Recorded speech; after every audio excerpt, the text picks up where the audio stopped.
ఇప్పుడు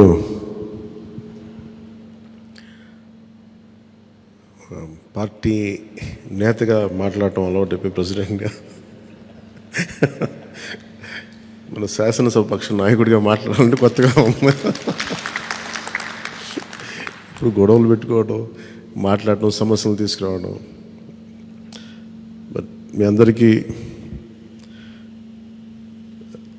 అపూర్వమైన మెజారిటీలతోటి ఘన విజయం సాధించిన మీ అందరికీ, ప్రతి ఒక్కరికి పేరు పేరున నా హృదయపూర్వక అభినందనలు, ధన్యవాదాలు. ఈ సందర్భంలో I want to share few things. చాలా ఒంటరి ప్రయాణం చేశాం. జాతీయ స్థాయి నాయకులు కూడా ఢిల్లీలో వాళ్ళు అడుగుతుంది ఏంటంటే, నువ్వు ఎలా పార్టీ నడిపావు? పార్టీ నడపడం మాకు తెలుసు కదా, అధికారం ఒక గుర్తింపు ఉన్న జాతీయ స్థాయి పార్టీలో ఉండి అసలు అధికారం లేకపోతే ఎంత కష్టమో మాకు తెలుసు. అలాంటిది మీరు not even recognized party, just registered party, మీరు ఎలా సస్టైన్ చేశారు ఇంతకాలం? వాళ్ళకి నేను ఒకటే చెప్పాను, మేమంటే ప్రేమించే జన సైనికులు, వీర మహిళలు, జనసేన మద్దతుదారులు, వారి వల్ల మేము బలంగా నిలబడగలిగాం. ఒక తీర్మానం నా సైడ్ నుంచి ఏంటంటే, ఈ ఘన విజయానికి కారకులైన అంటే దశాబ్దంగా అన్ని ఒడిదుడుకుల్ని ఎదుర్కొంటూ దెబ్బతింటూ క్షేత్రస్థాయిలో అన్ని రకాలుగా ఇబ్బందులు పడుతూ మనకి మద్దతు ఇచ్చిన జన సైనికులకి, వీర మహిళలకి, జనసేన నాయకులందరికీ కూడా వారికి నా మనస్ఫూర్తిగా నా అభినందనలు తెలియజేస్తూ ఉన్నాను. మీరు లేకపోతే ఈ రోజున ఈ విజయం ఉండేది కాదు. అలాగే ఈ విజయం అసలు మనం చేసిన పోరాటానికి ముగ్ధులై 2019లో తప్పు చేసాం, ఈసారి ఎట్టి పరిస్థితుల్లో మేము తప్పు చేయమని ప్రతి ఒక్కరూ ఒక 100 మందిలో కలిస్తే 100 మంది చెప్పేవాళ్ళు, ఒకళ్ళు కలిస్తే ఒకళ్ళు చెప్పేవాళ్ళు, ఏ మూలకెళ్ళి చెప్పేవాళ్ళు. ఈ రోజున మనందరికీ కూడా ఇంత భారీ మెజారిటీలు వచ్చినాయి అంటే మనల్ని నమ్మిన ప్రజలందరికీ హృదయపూర్వకంగా మన ఈ మీటింగ్ తరపు నుంచి నేను వారికి నా కృతజ్ఞతలు, అభినందనలు తెలియజేస్తున్నాను. మనకి వీ హ్యావ్ గ్రేట్ రెస్పాన్సిబిలిటీ. అంటే నేను మొన్నదాకా మాట్లాడుతున్నప్పుడు అదొక పొలిటికల్ రెటారిక్ అనిపించుకోవచ్చు, but I believed in that and I believe in that. అంటే we have to bring back accountability and politics. జవాబుదారీతనం తిరిగి రాజకీయాల్లోకి తీసుకురావాలి. గొడవ పెట్టుకునేటప్పుడు అంటే మనోహర్ గారు మేము చాలాసార్లు మాట్లాడుకున్నప్పుడు, cooperation and confrontation is a part of democracy. సహకారం, సంఘర్షణ, ఎప్పుడు సహకరించాలి, ఎప్పుడు సంఘర్షించాలి అనేది అది ఆ సమస్యలను బట్టి వాటిని బట్టి. అంతేగాని ప్రతిసారి పోయినసారి ప్రభుత్వానికి కూడా చెప్పాను, మేము చాలా కన్స్ట్రక్టివ్గా ఉంటామని వాళ్ళకి అర్థం చేసుకోలేదు నా మాట, నా డెమోక్రటిక్ స్పిరిట్ని వాళ్ళు అర్థం చేసుకోలేదు ఆ రోజున. అలాగే ఇది కక్ష సాధింపులకి సమయం కాదు. ఇది ఇంత ఘన విజయం ప్రజల నిర్మాణానికి, లేదంటే వారికి అభివృద్ధికి, వారి అభ్యున్నతికి తప్ప ఇది ఒక వెండెట్ట గేమ్ కానీ, లేదంటే పగా ప్రతీకారాలు తీర్చుకోవడానికి గతంలో ఇలా చేశారు కదా మనం ఇలా చేయాలి, అలాంటి ఆలోచన ధోరణిని దయచేసి మనందరం దాన్ని ఎంకరేజ్ చేయకండి దయచేసి దాన్ని. అలాగే చాలా చాలా క్షేత్రస్థాయిలో ప్రతి ఒక్కరూ అందుబాటులో ఉన్నాం, నాతో సహా. ఈరోజున జాతీయ స్థాయిలో మరి మనం సాధించిన విజయాలు కూడా చెప్పుకోవాలి. చాలామంది పొలిటికల్ పార్టీ ప్రారంభించారు, మూసేశారు భారతదేశం మొత్తం మీద. ఈవెన్ ఫ్రమ్ పంజాబ్ నుంచి ఎవరు వచ్చి మాట్లాడుతున్నారు, వాళ్ళ అకాలీదళ్ ఫ్యాక్షన్ ఒకటి. మా నాన్నగారు స్టార్ట్ చేశారు, మేము స్టార్ట్ చేసి ఇనిషియేట్ చేసి ఆఫ్ చేసేసుకోవాల్సి వచ్చిందని. మన ఎన్నికలకి మనం సాధించింది from a registered political party నుంచి రికగ్నైజ్డ్ పొలిటికల్ పార్టీ.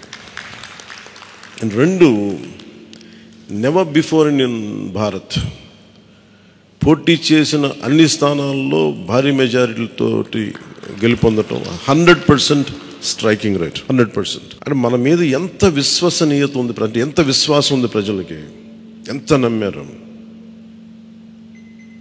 ఇది వాళ్ళు చేసి చూపించారు.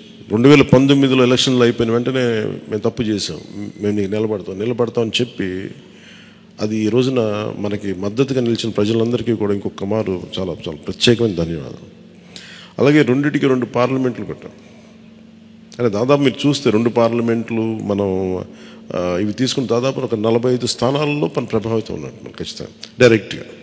అలాగే మన టీడీపీ, మన ఎన్డీఏ కూటమిలో మిగతా పార్టీల విజయానికి కూడా మేము ఎంత బలంగా నిలబడ్డామో మీ అందరికీ తెలుస్తుంది. ఓట్ ట్రాన్స్ఫర్ ఎంత బాగా జరిగిందో. ఫస్ట్ టైం చాలా అవేకెండ్ ఓటింగ్ జరిగింది, చాలా రెస్పాన్సిబుల్ ఓటింగ్ జరిగింది. వీళ్ళందరూ న్యూ జనరేషన్. అసలు యువత ఎంత నమ్మారంటే అర్ధరాత్రి వాళ్ళకి 12 అయినా కానీ 11 అయినా కానీ ఆ ఎండలో మండుటెండలో నిలబడి మధ్యాహ్నం నుంచి వాళ్ళ క్యూలు వాళ్ళకి వంతు వచ్చే వరకు అలా నిలబడి మరి ఓట్లేసి, అంటే ఇవన్నీ చాలా చాలా బాధ్యతనిచ్చాయి. అలాగే ఈరోజు మనం మాట్లాడుకున్నప్పుడు కూడా రేపు మన పవర్ షేరింగ్ ఏంటి ఇవన్నీ కూడా మీకు తెలియజేస్తాను. ఇది మన ప్రతి ఒక్కరికి నా ఉద్దేశం మనందరం అందుబాటులో ఉండాలి. అది మీరు మనందరం కలిపి ఒక సమిష్టిగా ఒక నిర్ణయం తీసుకుందాం, ఒక కమిటీగా ఏర్పడి ఎన్ని రోజుల్లో మనం నియోజకవర్గంలో అందుబాటులో ఉండాలి. అలాగే ప్రభుత్వానికి సంబంధించి సమస్యలకు సంబంధించి ప్రజలకి ఎంతంత ఏ అవసరాలు ఉంటే మనం ఎలా అనుసంధానం చేసుకోవాలి మిగతా మన ఎన్డీఏ పార్ట్నర్స్ తోటి. అలాగే కేంద్రంలో ఇప్పుడు మనకి చాలా చోట్ల మన నియోజకవర్గాల్లో బ్రిడ్జ్ ఒక్కసారి ఓవర్ బ్రిడ్జెస్ కానీ ఇవన్నీ కేంద్ర పరిధిలో ఉంటాయి. అవన్నీ మీరు చేయాల్సింది అంటే మన నియోజకవర్గపు సమస్యలు ప్రాధాన్యత అంటే యాజ్ పర్ ప్లీజ్ ప్రయారిటైజ్ చేసి మనం కొన్ని కేంద్రం ద్వారా జరిపించాల్సినవి ఉంటే అది చేద్దాం. అలాగే ఇది మనం దేనికోసమైతే నిలబడ్డామో మాట ఇచ్చామో వాటికి నిలబడతాం. అలాగే పాలకొండకి మనం వెళ్ళినప్పుడు అక్కడ ఏనుగులు వచ్చి పంట పొలాలు ధ్వంసం చేస్తాయి.